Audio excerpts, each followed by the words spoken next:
Sebelum kita masuk ke cerita, bagi Mas E dan juga Mbak E yang belum subscribe, silakan klik subscribe sekarang juga.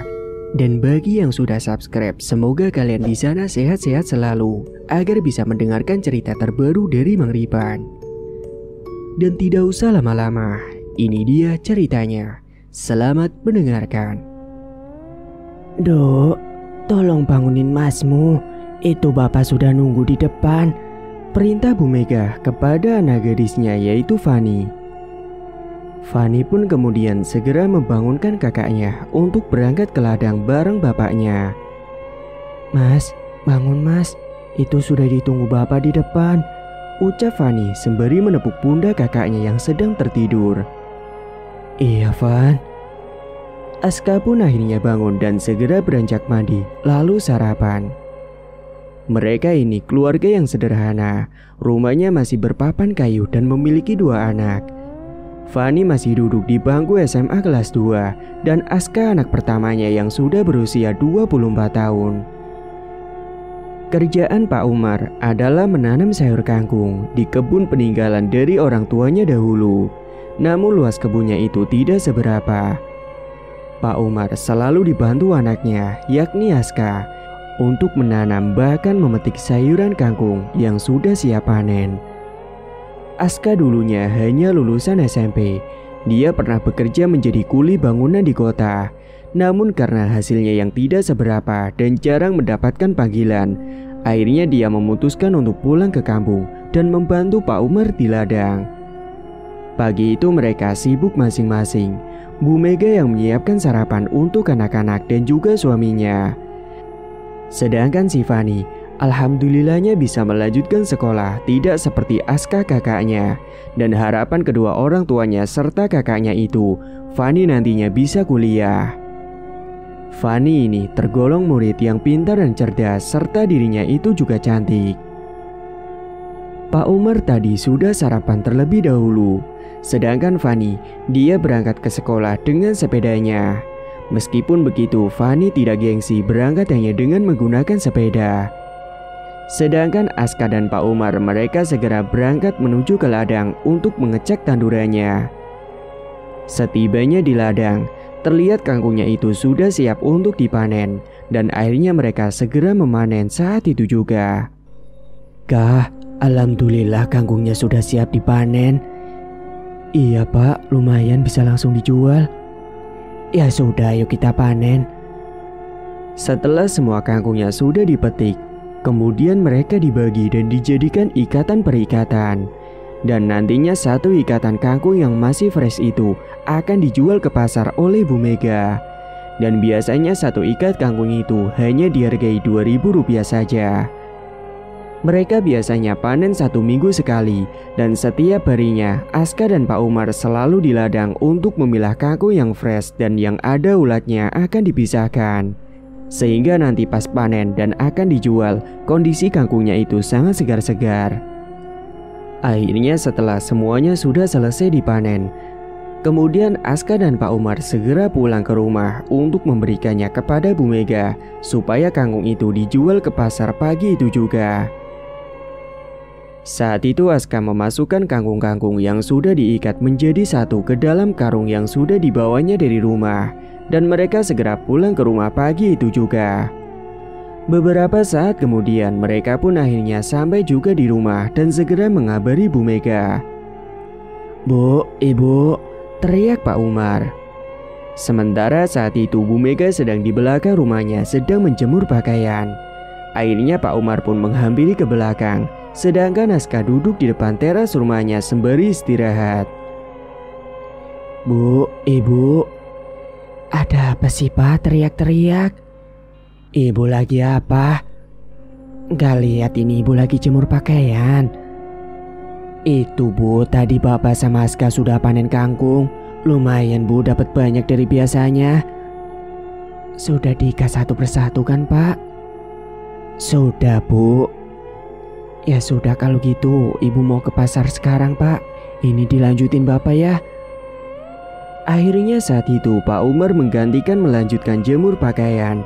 Sementara Bu Mega siap-siap pergi ke pasar untuk menjual kangkung-kangkung yang sudah dipanennya. Bu Mega lalu menemui Aska yang sedang duduk di depan teras rumahnya. Kak, mana kangkungnya? Ini Bu dapat banyak. Ibu mau ke pasar? Iya, seperti biasanya Kak. Kalau gitu sama aku aja ya Bu, biar aku anterin. Sudah, gak usah. Ibu biasanya juga sendiri kok. Kamu istirahat aja di rumah.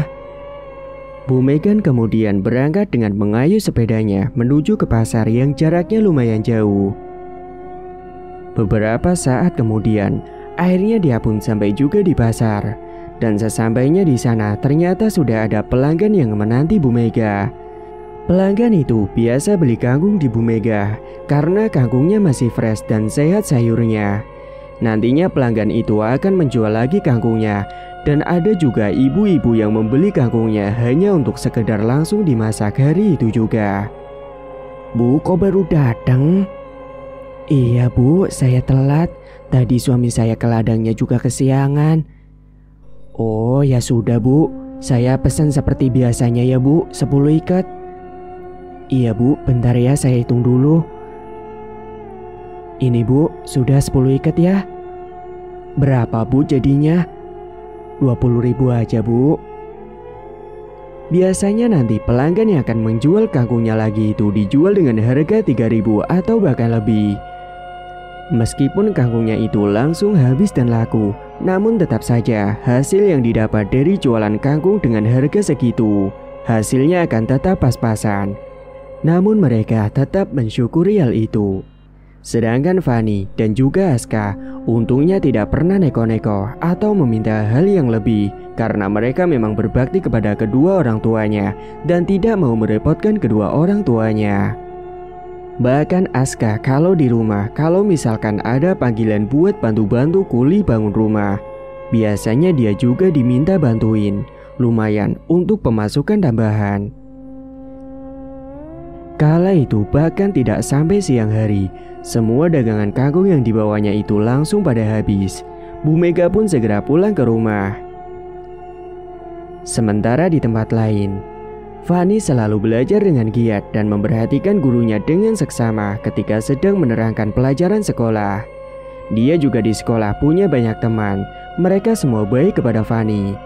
Bahkan waktu jam istirahat, Fanny hanya makan di kelas karena dia membawa bekal sendiri dari rumah yang sudah disiapkan oleh Bu Mega. Di kelasnya itu, ada seorang cowok, anak dari juragan terkaya di desanya, namanya Fahri. Dan satu temannya lagi yang bernama Tio, mereka sangat sombong dan sok sekali. Fahri ternyata suka sama Fanny, namun nampaknya Fanny tidak tertarik dengannya. Fahri orangnya suka membuli murid-murid lain dan sok-sokan jadi jagoan di kelasnya. Kala itu, Fanny yang sedang makan sendirian di kelas karena teman-temannya belum kembali dari kantin. Tiba-tiba saja, Fahri dan Tio datang menghampiri dan menggoda si Fanny. Hei Fanny, kok sendirian aja sih? Sini biar aku temenin ya, ucap Fahri sambil mencolek pipi Fanny. Apaan sih? Gak sopan banget, ucap Fanny memberontak. Jangan galak-galak gitu dong cantik, nanti cantiknya hilang loh.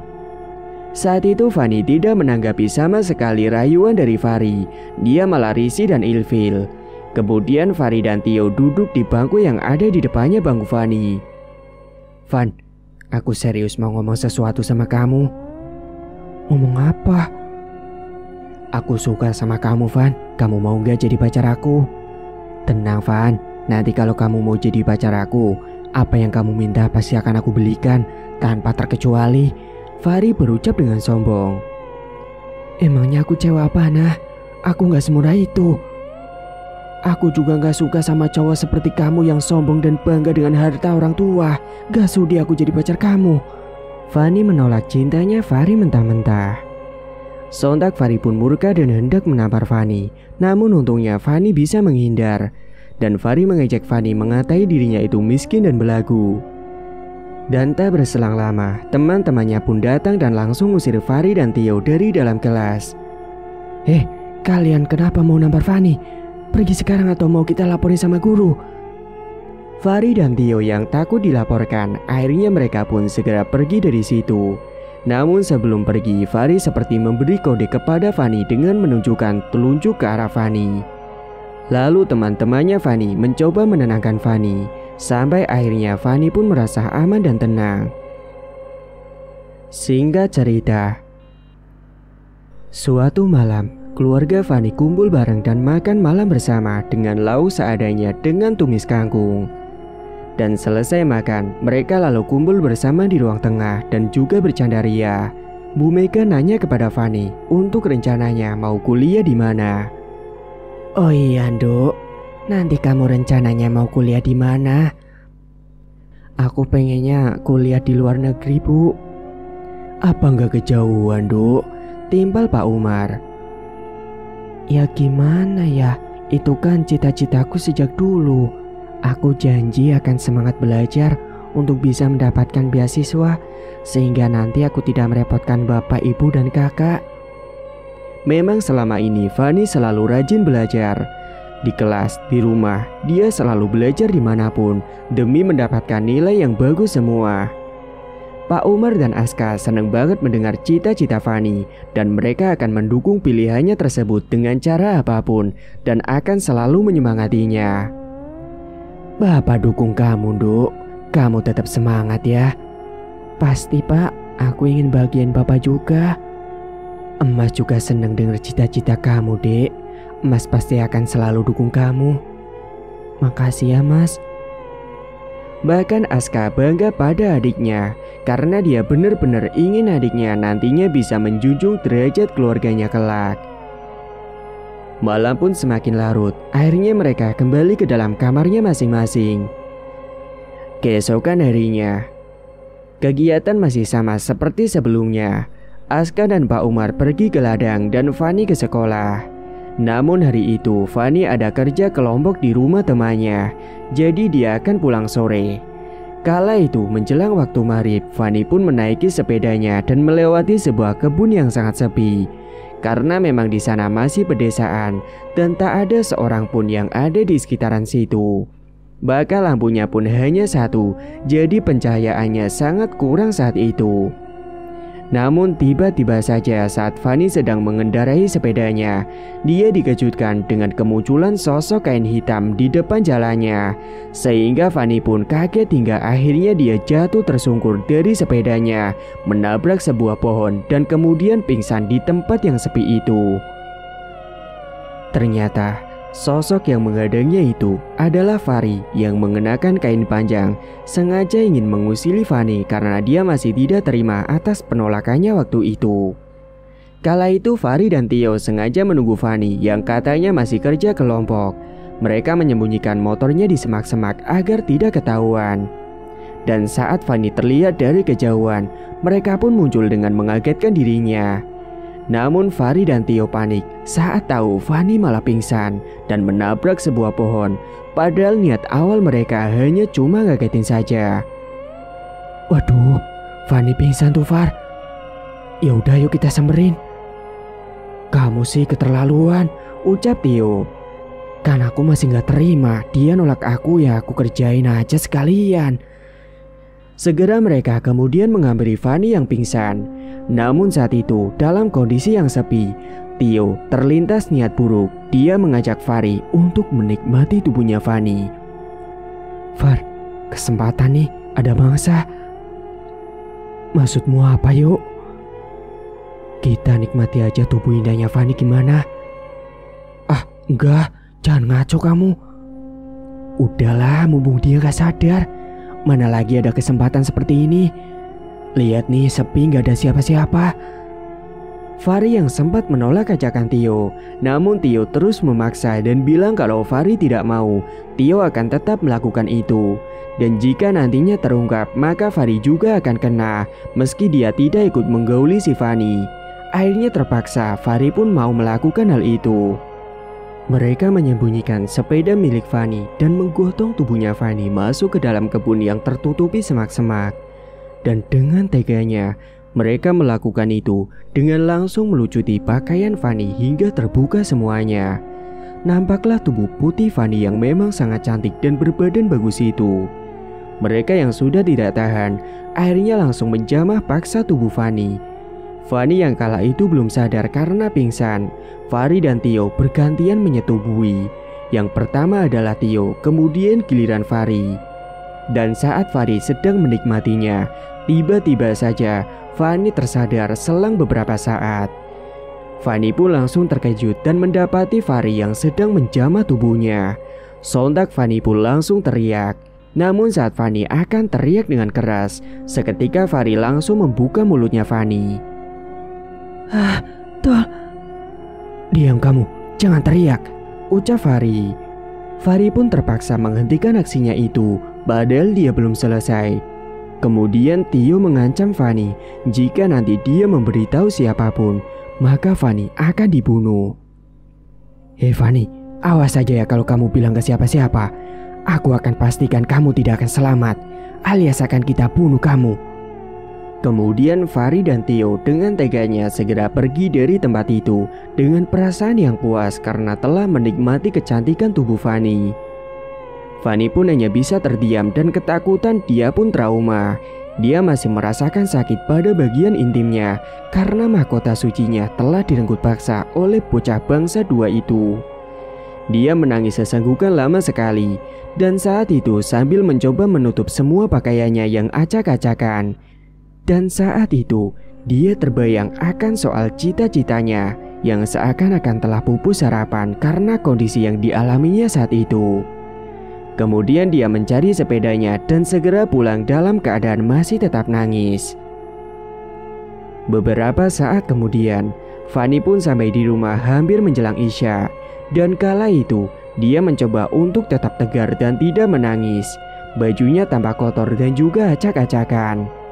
Bu Mega saat itu sudah menunggu di depan rumahnya karena khawatir anaknya belum pulang-pulang. Dan dia terkejut ketika melihat kondisi anak gadisnya yang acak-acakan yang saat itu baru tiba. Bu Mega langsung mencoba menanyakan kepada Fanny. Namun Fanny masih diam hingga usai ditanya terus-menerus. Fanny yang trauma akhirnya menangis dan memeluk ibunya lalu masuk ke dalam kamar. Kamu kenapa, Dok? Kok baru pulang jam segini? Dok, kamu kenapa? Kok ditanya ibu diem aja? Jawab ibu, Dok. Kenapa juga baju kamu kotor acak-acakan seperti ini? Saat itu, Aska dan Pak Umar yang masih duduk di ruang tengah kaget melihat adiknya itu menangis. Dan ketika Fanny sudah berada di dalam kamarnya, dia pun menceritakan semuanya. Dia tidak peduli lagi dengan ancaman yang dilontarkan oleh Tio. Kala itu, Aska yang mendengar cerita dari Fanny langsung murka semurka-murkanya atas apa yang dialami adik satu-satunya itu. Dan Aska tahu tentang si Fahri dan Rio. Saat itu Aska murka dan hendak menghampiri si bangsat itu, namun dicegah oleh Pak Umar karena beliau tidak ingin main kekerasan dan punya rencana untuk laporin ke pihak berwajib saja. Aska pun saat itu pura-pura nurut saja dan kemudian memilih untuk menenangkan Fanny lebih dulu. Hingga tiba jam 11 malam, Fanny yang sudah sedikit tenang, dia tidur bareng Bu Mega. Pak Umar juga sudah tidur kala itu. Aska ternyata diam-diam keluar rumah dan menghampiri dua bangsat itu malam itu juga. Dia tahu kalau mereka biasanya jam segini masih ngetem di tongkrongan mereka. Sementara di tempat tongkrongan, Fahri dan Tio sedang dongengan dan nyanyi-nyanyi di sana bersama 3 temannya. Jadi jumlahnya kala itu ada 5 orang di sana. Tiba-tiba saja Aska datang dengan kondisi wajah yang sangat murka. Fahri dan Tio yang melihat hal itu langsung ketar-ketir, sedangkan ketiga temannya itu tidak tahu apapun. Dan Aska saat itu tanpa adanya aba-aba, dia langsung menarik paksa kerah Tio dan langsung mengajarnya sambil memaki-makinya. Tio yang kala itu tidak sempat melawan hanya bisa pasrah dengan bogeman yang mengarah ke wajahnya. Bahkan Aska dengan kejam sampai mematahkan tulang kaki dan juga tangan Tio yang kelihatan berteriak kesakitan dengan luka lebam yang ada di wajahnya. Tak berhenti sampai di situ, Aska kini langsung menatap ganti ke arah Fahri. Sebelumnya dia berkata kepada 3 teman lainnya yang tidak tahu apapun.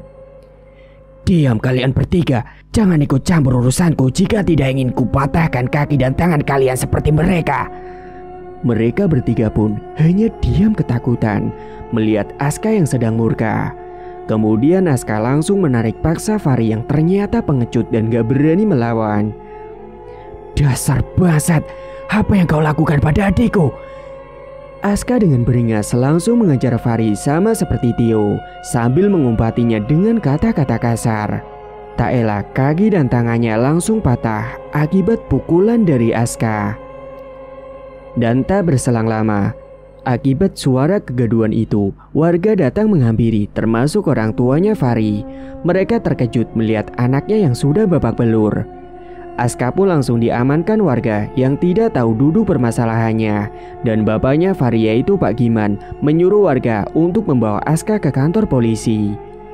Akhirnya atas tuntutan Pak Giman, Aska pun dimasukkan ke dalam sel hari itu juga. Sementara di sisi lain, Fani malam itu juga di saat yang bersamaan saat Aska tadi baru keluar rumah malam itu, Fani ternyata terbangun. Fani yang masih sedih dan merasa tidak ada harapan untuk masa depannya itu. Dia yang sudah kalap, syok, trauma, dan juga terpuruk, merasa tidak ingin jadi beban keluarganya. Dia tidak ingin membebani ibu, bapak, dan juga kakaknya sendiri. Dan saat itu, Fani pun nekat memutuskan untuk bunuh diri malam itu juga. Dia berjalan menuju ke belakang rumah dan gantung diri di sana. Namun sebelumnya, Fani telah menuliskan sebuah surat untuk keluarganya dan digeletakkan di bangku bawahnya tempat dia gantung diri. Kala itu, Aska tak tahu kalau Fani telah tewas gantung diri karena depresi. Orang tuanya juga kala itu sedang tertidur, tidak menyadari kalau Fani sudah tewas. Hingga keesokan paginya, Bu Mega dan Pak Umar bangun namun mereka tidak mendapati Fani di depannya. Dan saat mereka menuju ke belakang rumah, Bu Mega menjerit histeris saat melihat putrinya itu sudah tewas gantung diri. Dia pun menangis sejadi-jadinya. Astagfirullahaladzim. Ya Allah Pak, Bapak, anak kita Pak. Fani, Duk. Begitu juga dengan Pak Umar yang tubuhnya langsung lemas melihat hal itu. Antara sedih, murka, dan dendam, semua perasaan itu menjadi satu dalam dirinya. Dia pun berteriak sambil menangis dan juga terduduk lemas. Kala itu, Pak Umar nemuin sebuah surat di bangku bawah Fani tergantung. Dan saat membaca surat itu, Pak Umar malah bertambah sedih. Akhirnya jenazah Fani akan dimakamkan hari itu juga, tanpa dilakukannya otopsi soal dirinya yang keperawanannya sudah direnggut paksa oleh kedua bocah bangsat itu. Saat itu Aska mendapat kabar dan dia diantarkan pulang ke rumah dulu oleh pihak polisi, tapi nantinya dia akan ditahan lagi. Setibanya di rumah, Aska langsung menangis histeris. Semua cerita dan harapan Fani yang dulu Fani ceritakan kepada mereka kini telah sirna, dan dia pun menangis sejadi-jadinya. Kemudian setelah pemakaman sudah selesai, Aska duduk di kamarnya dan masih merasa terpukul atas meninggal adiknya itu dengan cara bunuh diri. Kemudian Pak Umar menghampiri dirinya dan menyerahkan surat Fani yang dia tinggalkan sebelum Fani meninggal. Lalu Aska pun membaca surat itu yang berisi kata-kata yang sangat menyedihkan. Bapak, Ibu, dan kakak yang sangat Fani cinta dan sayangi, terima kasih untuk semuanya sudah selalu dukung cita-cita Fani dan selalu menyayangi Fani. Maaf Pak, Bu, Fani belum bisa bahagiain dan balas budi atas semua yang sudah Bapak dan Ibu berikan kepada Fani. Dan untuk kakak, Fani mohon gantiin Fani ya untuk bahagiain Bapak dan Ibu. Fani pamit pergi dulu. Terima kasih dan aku sayang kalian semua. Maaf. Aska pun menangis sejadi-jadinya saat membaca surat itu. Begitu juga dengan Bu Mega dan Pak Umar. Namun kala itu Pak Umar berkata kepada Aska dengan lirih, "Tenang saja nak, Bapak akan balaskan semua rasa sakit yang dialami adikmu itu."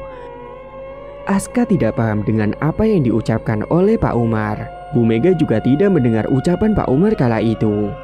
Dan saat itu, Aska pun dibawa kembali ke penjara dengan kondisi batin yang masih bergejolak, marah, sedih, dendam menjadi satu.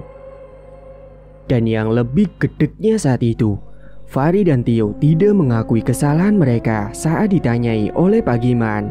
Dan akhirnya Pak Giman malah menuntut Aska. Dan akhirnya Aska pun dijebloskan ke dalam penjara selama beberapa tahun. Singkat cerita, Pak Umar yang sudah kalap kala itu, dia semakin murka saat tahu Bu Mega kini hanya berdiam diri di rumah, sedih yang keterusan karena kehilangan Fani dan juga Aska yang berada di dalam sel. Pak Umar pun kala itu nekat langsung mendatangi sebuah dukun dan diantarkan oleh temannya yang tahu soal dukun itu. Mereka berangkat menuju ke rumah dukun dengan menggunakan motor milik temannya. Perjalanan yang ditempuh Pak Umar dan juga temannya itu cukup jauh, melewati jalanan yang berliku-liku karena rumah dukun itu berada di lereng gunung. Mereka melewati jalanan yang kanan dan kirinya adalah sebuah hutan. Dan beberapa jam kemudian akhirnya mereka pun sampai juga di sebuah pendopo desa yang nantinya motor milik teman Pak Umar itu akan dititipkan di rumah warga. Sesaat kemudian mereka berjalan kaki masuk ke dalam hutan, melewati jalanan setapak bebatuan saat sore hari. Hawanya semakin dingin dan menusuk ke dalam tulang. Pak Umar dan temannya itu terus berjalan meskipun masih sangat jauh. Karena tekadnya yang sudah kuat itu, Pak Umar sudah bulat ingin membalaskan dendamnya itu. Dan beberapa saat kemudian, mereka pun akhirnya sampai juga di rumah dukun yang ada di dalam hutan itu. Rumahnya masih berpapan kayu. Dan sesampainya di sana, mereka langsung mengetuk pintunya. "Permisi."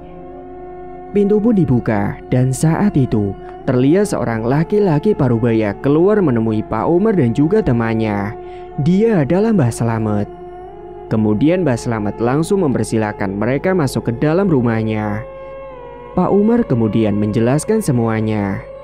"Begini Mbah, saya mau kirim santet kepada mereka bertiga yang sudah membuat keluarga saya menderita." Iya. Itu masalah gampang. Tapi kamu harus melakukan syarat dan juga ritualnya terlebih dahulu.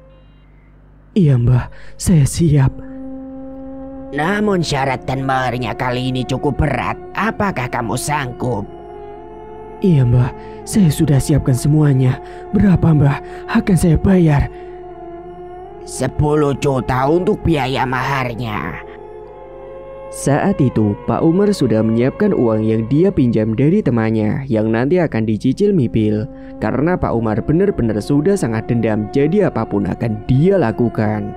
Pak Umar pun langsung memberikan uang mahar kepada Mbah Slamet saat itu juga. Dan tepat malam itu, Mbah Slamet langsung melakukan ritual di dalam sebuah ruangan yang sudah disiapkan. Di dalam ruangan itu, Mbah Slamet langsung membakar kemenyan dan sudah ada beberapa sesajen yang ada di sana. Mbah Slamet langsung merapalkan mantranya sembari memejamkan kedua matanya dan memutarkan jarinya di atas asap kemenyan yang sedang menyala. Mbah Slamet lalu menyiapkan sebuah jerami yang digulung menjadi sebuah bentuk bola bulat. Kemudian jerami bentuk bola itu Mbah Slamet letakkan di bakaran kemenyan sehingga jerami bola tersebut terbakar api yang membara. Pak Umar yang melihat itu merinding ketakutan serta tubuhnya itu ikut gemetaran. Sesaat kemudian, tiba-tiba saja hembusan angin kencang datang masuk ke dalam ruangan ritual itu. Dan sesaat kemudian ada sebuah asap berwarna merah tebal masuk ke dalam ruangan tersebut. Sontak Pak Umar yang melihat asap tebal itu pun langsung terkejut. Sementara saat itu temannya Pak Umar menunggu di ruang tamu tidak ikut masuk ke dalam ruangan ritual. Sesaat kemudian, asap tebal warna merah itu berubah menjadi sosok menyeramkan. Sosok itu tinggi besar, berwarna merah menyala di sekujur tubuhnya, membuat Pak Umar merinding ketakutan. Tatapan mata sosok itu sangat menyeramkan sekali, dan baunya sangat busuk sekali seperti bau bangkai tikus. Lalu Mbah Slamet mencoba untuk berkomunikasi dengan sosok itu. Entah apa yang mereka bicarakan karena hanya berbisik dan Pak Umar tidak mendengar apa yang diucapkan oleh mereka. Dan beberapa saat kemudian, sosok menyeramkan itu pun menghilang begitu saja dengan meninggalkan kepulan asap yang berwarna merah pekat. Setelahnya Mbah Selamat menyuruh Pak Umar untuk pulang karena semua ritualnya itu sudah selesai. Kamu bisa pulang sekarang. Semua sudah terlaksana. Kamu tenang saja. Dalam beberapa hari ke depan mereka akan mati mengenaskan. Baik Mbah, saya percaya kalau gitu. Kami pamit pulang dulu Mbah. Mbah Selamat pun menganggukkan kepalanya, menjawab ucapan dari Pak Umar. Akhirnya malam itu juga Pak Umar dan temannya itu pulang melewati jalanan setapak yang sangat gelap dan sepi sekali. Saat mereka sedang melewati jalanan setapak itu, suasana yang dirasakan tiba-tiba menjadi mencekam sekali, membuat bulu kuduk mereka merinding. Mereka tiba-tiba saja mendengar ada suara wanita yang tertawa mengikik menggema di hutan itu. Sontak mereka pun langsung ketakutan. Suara apa itu Mar? Sepertinya kuntilanak. Suaranya khas sekali soalnya. Aku takut Mar. Sesaat kemudian terkejutlah mereka ketika melihat sebuah pohon besar yang ada di samping mereka itu. Ada sosok kuntilanak dengan wajah hancur menyeramkan sekali, mengayunkan kedua kakinya sambil tertawa mengikik. Mereka langsung teriak dan mencoba lari terbirit-birit di jalan tersebut. Beberapa langkah mereka berlari sudah cukup jauh dari tempat tadi. Mereka pun terhenti sejenak untuk mengatur napasnya yang tidak beraturan. Bentar Mar, kita istirahat dulu Mar. Aku gak kuat, capek. Akhirnya saat itu Pak Umar dan temannya istirahat dan duduk di bawah pohon. Beberapa saat kemudian mereka yang sedang istirahat sembari mengatur napasnya itu tiba-tiba malah dikejutkan lagi dengan suara langkah kaki yang sangat berat dan membuat tanah bergetar. Mereka mulai ketakutan lagi. Detak jantung yang tadinya sudah mulai normal sekarang berdebar dan lebih kencang lagi. Dan di saat yang bersamaan itu, ada embusan angin kencang yang datang seperti angin puting beliung, membuat malam itu semakin mencekam dan membuat mereka merinding ketakutan. Sesaat kemudian terlihat ada sosok genderuwo yang tinggi besar berwarna hitam berbulu lebat dengan wajah yang sangat menyeramkan. Sontak Pak Umar dan temannya itu langsung gemetaran. Keringat pun membasahi tubuh mereka. Karena Pak Umar tidak kuat melihat sosok itu, apalagi sudah lemas dari tadi lari-lari. Akhirnya dia pun malah ambruk pingsan. Begitu juga dengan temannya yang sesaat kemudian ikut nyusul ambruk pingsan. Mereka pingsan lama sekali. Dan tak terasa semburat sinar matahari pagi dari ufuk timur mulai menyinari. Dan suara kicauan burung saling bersahutan terdengar di telinga mereka. Mereka pun akhirnya baru tersadar dari pingsannya semalam. Pak Umar yang sudah bangun lebih dulu langsung membangunkan temannya itu. Kemudian mereka segera pulang pagi itu juga, melanjutkan perjalanan untuk keluar dari dalam hutan dan mengambil motor yang dititipkan di rumah warga. Singkat cerita, di tempat lain suatu malam, Fari dan Tio yang sedang ngetem di tongkrongan seperti biasanya. Karena sudah larut, mereka pun segera beranjak pulang ke rumah. Namun karena jalanan yang mereka lalui sepi sekali dan gelap, tiba-tiba saja saat itu Fari dan Tio yang sedang berboncengan naik motor seketika merinding ketika mencium bau seperti mayat. Far, aku kok merinding ya? Ucap Tio. Iya sama aku juga. Akhirnya Fari yang nyetir mencoba mempercepat laju motornya karena takut dan sepi. Namun tiba-tiba saja mereka dikejutkan dengan sosok penampakan Fani yang berdiri di depan jalan menghalangi mereka. Sontak Fari saat itu langsung mengerem mendadak. Dia langsung gemetaran, merinding ketakutan karena melihat arwah Fani dengan wajah yang murka menatap tajam ke arah mereka berdua. Far, aku takut Far. Gara-gara kamu sih waktu itu pakai ngajak lecehin Fani. Gini kan jadinya. Iyalah, kamu juga saat itu juga ikut menikmati kok. Saat itu mereka malah saling menyalahkan dan sesaat kemudian sosok Fani pun pergi menghilang entah kemana. Dan akhirnya Fari serta Tio langsung melanjutkan kembali perjalanan ke rumah dengan secepat-cepatnya. Akan tetapi jalanan yang mereka lalui saat itu adalah kebun di mana mereka dulu menjamah tubuh Fani. Tiba-tiba saja Fahri dikejutkan lagi dengan sosok Fanny yang muncul di hadapannya dan membuat Fahri yang terkejut langsung oleng dan tidak fokus, kemudian menabrak sebuah pohon pisang di sana. Mereka yang sedang terkejut kala itu langsung terpental hingga akhirnya mereka pun pingsan sampai pagi hari. Dan esoknya setelah mereka tersadar, mereka segera bangkit dan segera beranjak pulang ke rumah pagi itu juga. Hari itu, Fahri tiba-tiba panas demam tinggi sekali, bahkan dia merasakan sakit pada bagian kepalanya. Begitu juga dengan Tio yang sama sakit demam dan sakit pada kepalanya. Akhirnya mereka berdua tidak masuk ke sekolah karena harus istirahat di rumah. Siang itu Fahri yang sedang tiduran di kamarnya karena masih sakit, tiba-tiba saja dia melihat ada sekelebat bayangan hitam yang sedang melintas, membuatnya terperanjat. Dan sesaat setelah melihat bayangan hitam itu, tiba-tiba dia mendengar ada suara yang mengancamnya. Kamu akan mati. Sontak Fahri mengedarkan pandangan ke sekeliling, namun tidak mendapati apapun. Dia langsung ketakutan dan menenggelamkan tubuhnya di balik selimut.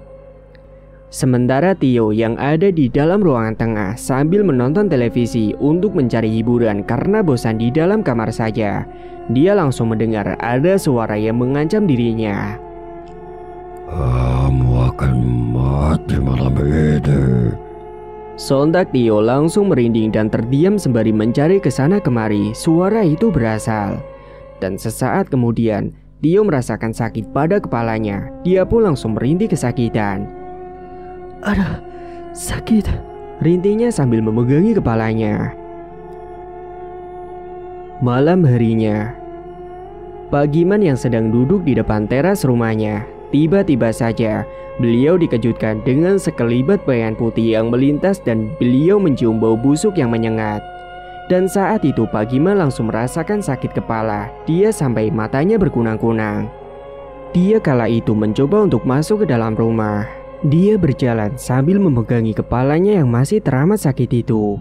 Tiba-tiba saja dia melihat ada sosok menyeramkan tinggi besar berwarna merah berdiri di ambang pintu rumahnya. Pak Giman yang tidak kuat melihat hal itu pun, karena dirinya sedang merasa pusing, akhirnya dia langsung ambruk pingsan saat itu. Beberapa saat kemudian, ibunya Fahri ke depan melihat suaminya sudah terkapar di lantai. Sontak dia pun panik dan teriak-teriak minta tolong. Di rumahnya itu ada satpam yang bekerja di sana dan ibunya Fahri langsung meminta tolong padanya. Pak, tolong Pak. Ada apa Bu? Ini Pak, ayo bantu angkatin Bapak ke dalam. Saat itu akhirnya Pak Giman langsung dibawa masuk ke dalam kamar. Setelahnya istri Pak Giman berusaha untuk mengolesi minyak kayu putih kepada Pak Giman supaya dia cepat sadar. Hingga beberapa saat kemudian Pak Giman pun akhirnya sadar juga dari pingsannya dan langsung diberikan air putih oleh istrinya. Sementara malam itu, Fahri sudah tertidur lelap, tidak tahu apa yang sudah terjadi dengan bapaknya. Tiba-tiba saja Fahri bermimpi buruk. Dia didatangi oleh sosok Fanny yang masuk ke dalam kamarnya. Sosok Fanny datang dengan tatapan yang penuh amarah dan wajahnya murka menatap ke arah Fahri. Sontak Fahri langsung terperanjat. Dia ketakutan mencoba lari, namun dia yang ada di dalam mimpinya itu yang hendak lari seperti susah sekali. Sosok Fanny yang dendam mengatakan kepada Fahri, "Akan kubalas semua ini. Aku tidak terima." "Fanny, jangan Fanny, tolong maafin aku." Dengan segera sosok Fanny itu langsung mencekik lehernya si Fahri dengan sangat erat sekali. Sontak Fahri pun teriak, membuat Fahri tercekik, lidahnya menjulur ke depan dan kedua matanya yang melotot tajam karena dicekik. Hingga akhirnya beberapa saat kemudian Fahri pun langsung terperanjat bangun dari tidurnya itu dengan napas yang terasa tidak beraturan. Keringat pun membasahi sekujur tubuhnya. "Gimana ini? Fanny terus neror aku," gumamnya ketakutan. Dan tak berselang lama, tiba-tiba saja terdengar ada suara ledakan yang sangat keras sekali, membuat Fahri terkejut. Suara itu berasal dari atap rumahnya. Karena penasaran, dia pun bangkit dan mencoba untuk keluar rumah. Dan saat itu juga Pak Giman serta ibunya Fahri juga mendengar ada suara ledakan itu. Mereka bertiga langsung beranjak ke depan untuk melihat apa yang sebenarnya sudah terjadi. Setelah mereka sudah berada di depan rumah dan melihat ke atas atap rumahnya, mereka terkejut karena melihat ada sebuah asap merah tebal di sana. Karena Pak Giman dan istrinya kala itu berpikir itu hanyalah asap dari orang yang main petasan. Akhirnya mereka pun segera masuk ke dalam rumahnya lagi. Sementara Fahri yang masih terus melihat ke arah asap itu. Tiba-tiba saja Fahri pun terkejut ketika asap tebal itu seketika berubah menjadi sosok yang sangat menyeramkan sekali. Tinggi besar, berwarna merah dengan gigi taring tajam dan panjang, serta bulunya yang berwarna merah semua. Sontak Fahri yang melihat sosok itu langsung terbujur kaku. Tubuhnya serasa tidak bisa digerakkan, mulutnya pun terasa seperti terkunci. Sosok itu berkata kepada Fahri yang malah membuatnya semakin ketakutan. Malam ini kamu akan mati di tanganku. Sesaat kemudian, Pak Giman dan istrinya kembali lagi ke depan karena belum melihat Fahri yang masuk ke dalam rumah. Fahri, ayo masuk, ngapain kamu di situ? Ucap Pak Giman. Dan saat itu seketika Fahri langsung tersadar. Dia pun dapat menggerakkan kakinya lagi dan segera masuk ke dalam rumahnya. Sesampainya di dalam kamar, Fahri terduduk di atas kasur karena dia tidak bisa tertidur. Lagi-lagi dia mengingat mimpi dan ancaman sosok yang menyeramkan tadi. Hingga sesaat kemudian tiba-tiba saja Fahri dikejutkan dengan suara ledakan yang sangat kencang lagi. Sontak dia pun langsung kaget dan di saat yang bersamaan terlihat dari jendela kamarnya itu ada cahaya yang masuk ke dalam. Karena penasaran, Fahri menghampiri ke arah jendela.